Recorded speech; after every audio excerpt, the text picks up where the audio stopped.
আমি গিয়েছিলাম মেলাতে। তো মেলাতে গিয়ে কি কি কিনলাম সেটা তোমাদের সঙ্গে শেয়ার করব। তো চলো তোমাদের সঙ্গে শেয়ার করি। দেখো কি কি কিনেছি।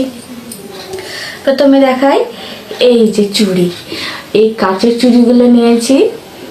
তো এইগুলো আমি ছোটবেলাতে যখনই মেলাতে যেতাম তখনই এই ধরনের চুড়িগুলো আমি পরতাম।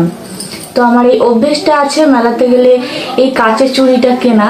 তো আমার খুব ভালো লাগে এই কাচের চুড়িটা পরতে। এটা কিন্তু কালো না, ঠিক আছে, লাইট কালার, খুব সুন্দর। দেখলে ক্যামেরাতে মনে হচ্ছে কালো, কিন্তু কালো না। চুড়ি কিন্তু খুব সুন্দর। আমার মতো কে কে কাচের চুড়ি পরতে পছন্দ করে অবশ্যই একটু বলবে। কিন্তু চুড়ি আর নিয়েছি এই যে গোপাল পুজো করি তাই একটা গোপাল ঠাকুরের ব্রত কথা বই নিয়েছি। আর এটা লক্ষ্মীর ব্রত কথা বই, তো লক্ষ্মীর পাঁচালী। এই হলো। আর নিয়েছি এই যে কানের, এই যে কানের।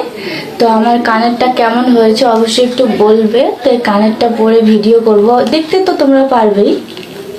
তো কানেরটা কেমন হয়েছে একটু কমেন্টে বলবে, ঠিক আছে।